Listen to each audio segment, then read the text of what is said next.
Perkenalkan kami dari kelompok teknologi pembangunan gereja ingin mempresentasikan hasil analisa kami terhadap permasalahan teknologi khususnya di bidang teknologi yaitu di ranah perguruan tinggi atau universitas. Dan fokus kami di sini adalah pendidikan tinggi di Nusa Tenggara Timur atau NTT. Yang judulnya analisis tantangan dan solusi teknologi pada perguruan tinggi swasta di Nusa Tenggara Timur. Sebelumnya kelompok ini beranggotakan 5 orang, termasuk saya sendiri, saya Noe Priharto Ismanjunta, dan juga ada Rahman, ada Adi, ada Pauza, dan juga Steliver. Masing-masing dari kami akan aktif untuk mempresentasikan bagian yang telah kami tentukan masing-masing untuk dijelaskan. Untuk yang pertama ada Adi, mungkin bisa menjelaskan lebih dahulu. Terima kasih.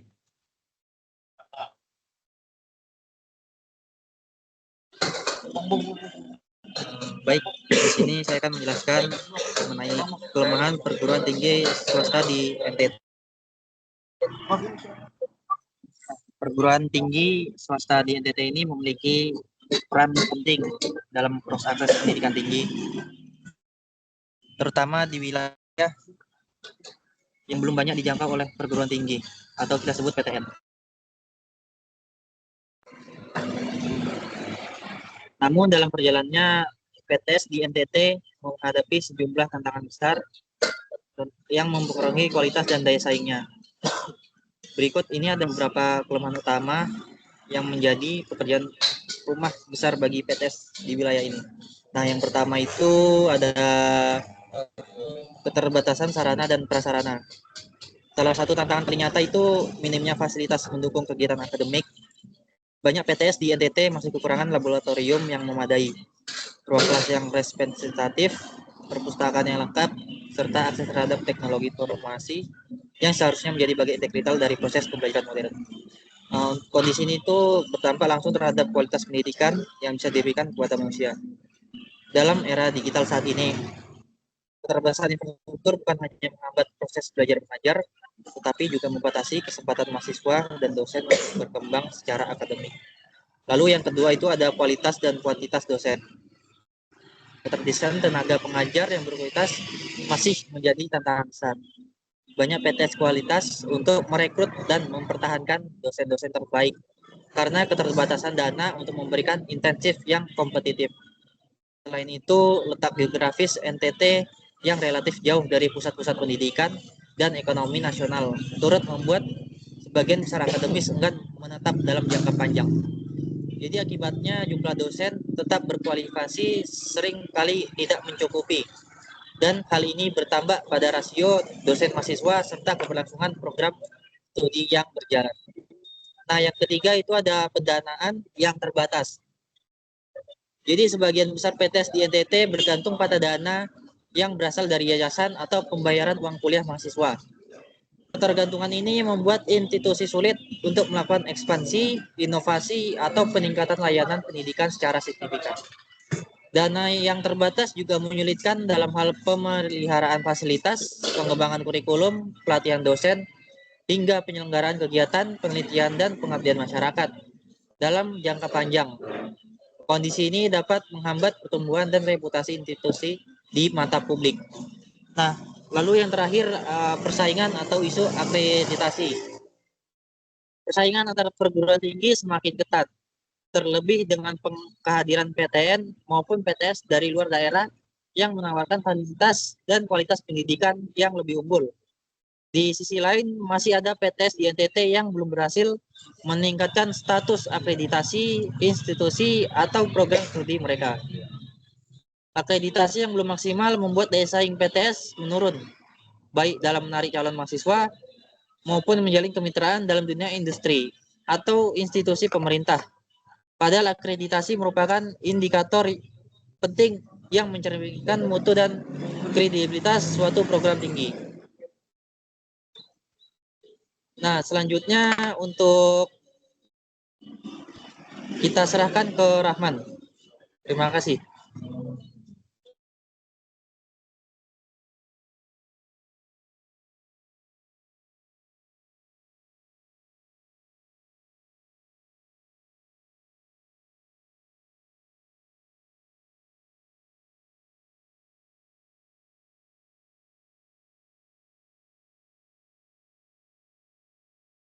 Baik, untuk selanjutnya saya akan menjelaskan bagian infrastruktur teknologi di PTS NTT.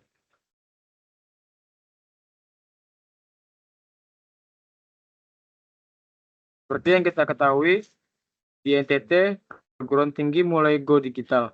Contohnya Unwira sudah kerjasama dengan Sevima untuk sistem akademik dan keuangan kampus. Beberapa kampus swasta juga mulai pakai e-learning dan blended learning. Tapi sayangnya masih ada tantangan besar seperti komputer dan tablet masih terbatas karena dana minim. Internet di daerah terpencil lambat, bikin kuliah online kurang maksimal.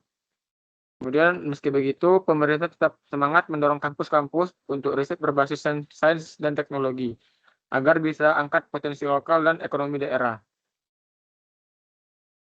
Selanjutnya, analisis identifikasi masalah sekarang, kita bahas masalah yang dialami kampus-kampus di NTT. Yang pertama yaitu struktural. 30% PTS di NTT tidak sehat. Mahasiswanya kurang dari 100 orang. Dan juga akreditasinya rendah.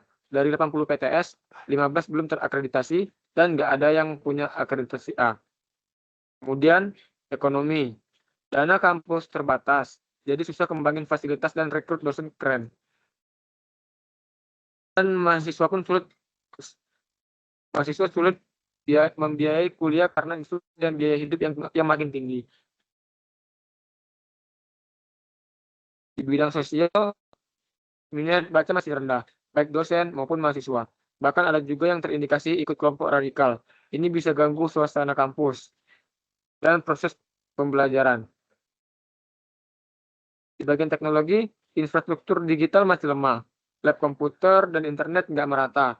Banyak dosen dan mahasiswa juga belum siap adaptasi ke era digital karena kurang pelatihan atau perangkat. NTT punya semangat dan potensi besar, tapi kita butuh kerjasama dengan pihak-pihak untuk atasi tantangan ini, dari teknologi, dana, hingga kualitas pendidikan. Baik, mungkin selanjutnya akan dijelaskan oleh teman saya.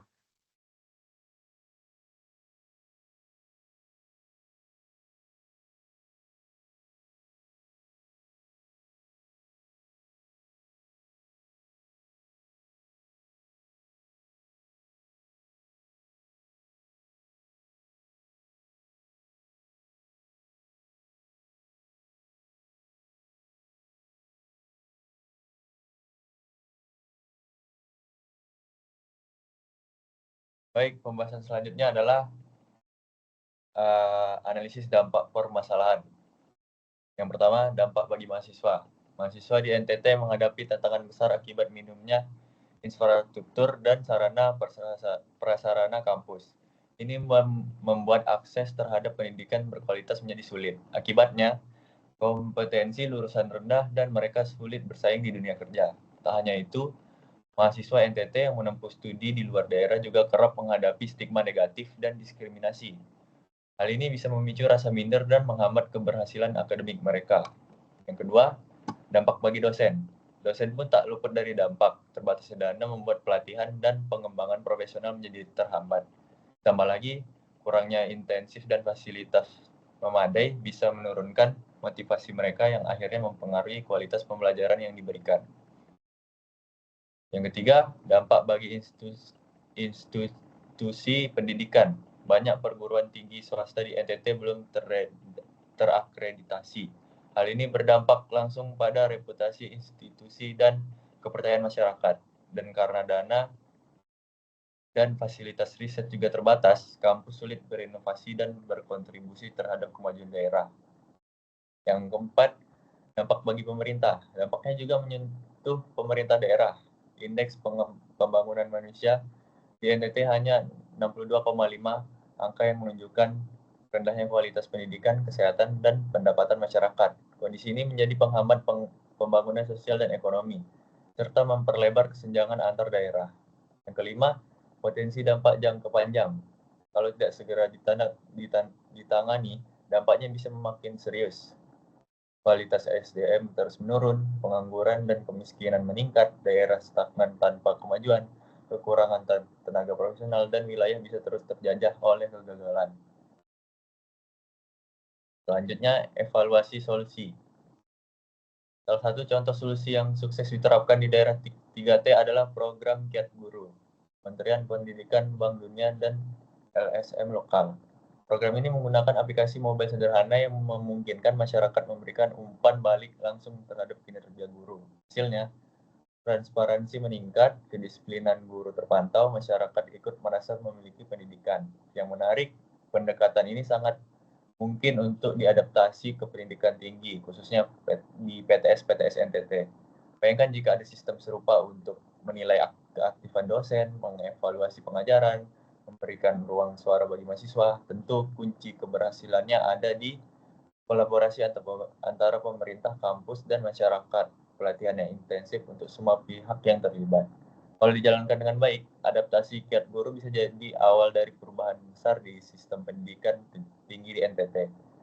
Ciptakan lingkungan kampus yang lebih terbuka, partisipatif, dan berkualitas. Baik, selanjutnya akan dijelaskan oleh teman saya.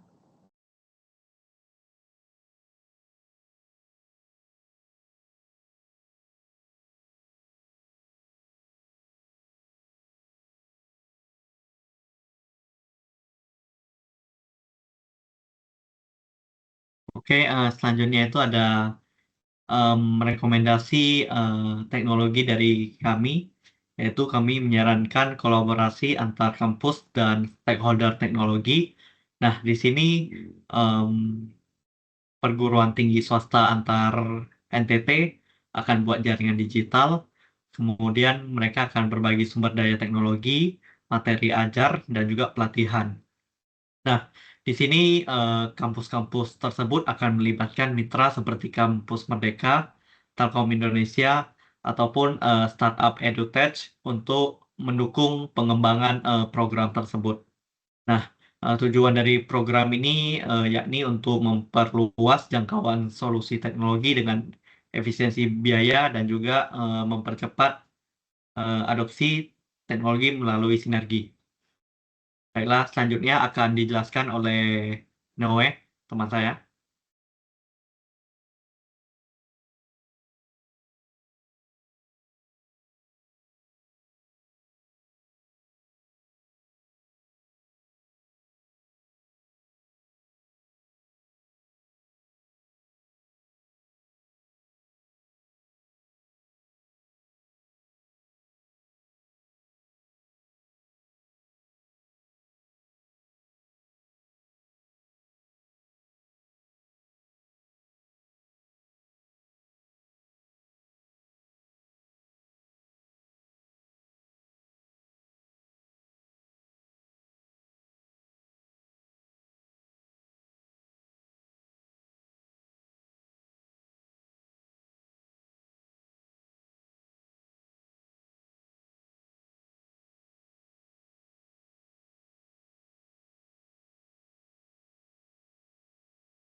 Saya akan menjelaskan bagian implikasi dan potensi masa depan.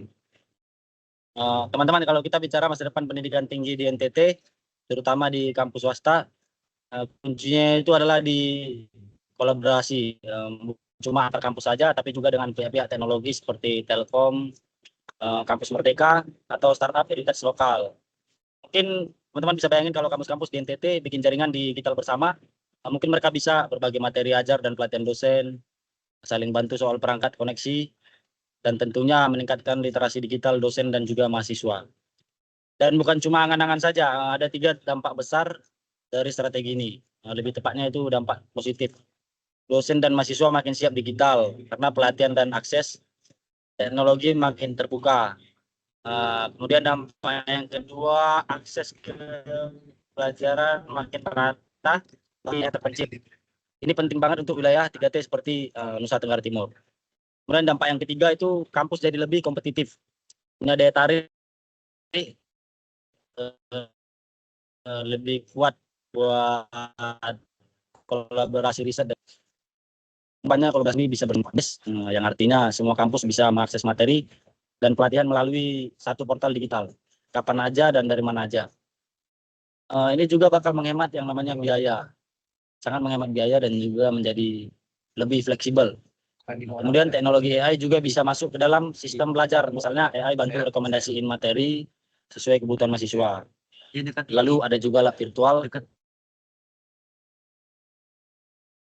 dan punya lab fisik yang mahal.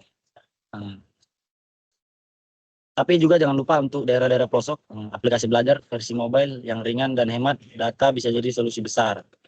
Belajar cukup dari HP, tak bisa akses puisi, diskusi, dan video pembelajaran. Intinya strategi ini bukan hanya menyelesaikan masalah sekarang, tapi juga membuka masa depan yang baru buat pendidikan tinggi di NTT yang jauh lebih canggih dan merata. Nah, kesimpulan dari presentasi ini adalah, kalau kita melihat kondisi sekarang, perguruan tinggi swasta di NTT memang menghadapi tantangan serius. Misalnya masalah struktur dan akreditasi yang rendah, dan juga keterbatasan dana yang sangat paling umum ya teman-teman. Fasilitas juga termasuk, dan dosen juga yang masih minim, atau tenaga pengajar yang masih sangat minim atau terbatas. Kemudian budaya literasi dan minat baca yang sangat rendah, dan juga tentu saja teknologi yang belum merata di semua kampus. Tapi meskipun tantangannya kompleks, peluangnya juga sangat besar. Kita punya kesempatan buat ubah sistem pendidikan tinggi jadi lebih terbuka dan merata. Solusinya bukan jalan sendiri-sendiri, tapi juga kerja bareng seperti yang kita bahas sebelumnya, yaitu kolaborasi, juga kerjasama, bangun jaringan antar PTS atau perguruan tinggi swasta buat saling bantu. Kemudian gandeng mitra industri dan teknologi. Dan fokusnya juga pada pelatihan, akses perangkat, dan penguatan SDM.